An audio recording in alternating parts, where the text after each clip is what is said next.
తిరుమల లడ్డు విషయం ఆఖరికి ఎలా చేశారో తెలుసా? అక్కడ ఒక మనిషి చచ్చిపోయిండు.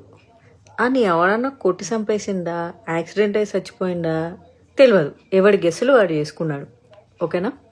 ప్రాథమిక రిపోర్ట్లో గుద్ది చంపిండ్రు ఎవరో అని చెప్పిండ్రు. ఇంకొక రిపోర్ట్లో వచ్చేసరికి కాదు ఇదేదో ప్లాన్డ్ హత్యే అన్నారు. ఇప్పుడు ఆ రెండింటి మీద కొట్టుకుంటున్నారు జనాలు. కానీ అక్కడ సచ్చిన దాని గురించి ఎవరు మాట్లాడట్లేదు. ఇప్పుడేంటి, యానిమల్ ఫ్యాట్ కలిసిందన్నది ఫస్ట్ ప్రైమరీ రిపోర్ట్లో అలానే ఉంది, కలిసినట్లు అనుమానంగా ఉంది అన్నది. ఎందుకంటే డీప్ టెస్ట్లు అవ్వలేదు కాబట్టి ఆ రిపోర్ట్ పట్టుకొని మాట్లాడారు.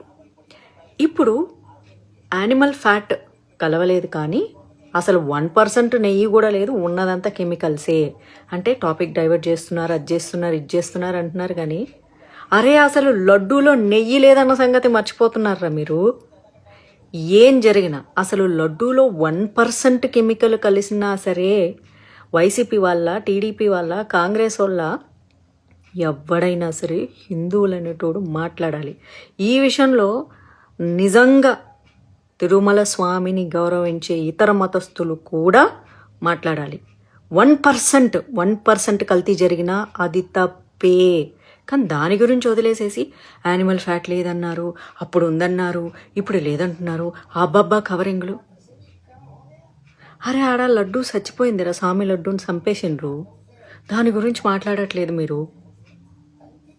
ఏ ప్రభుత్వం ఉన్నా 1% కల్తీ జరిగినా అది నేరం, పాపం.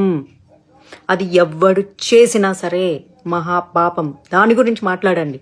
పార్టీల గురించి తర్వాత మాట్లాడుకుంటున్నారు. మీ సిగ్గులేని అన్ని పార్టీల్లో ఉన్న హిందువులు.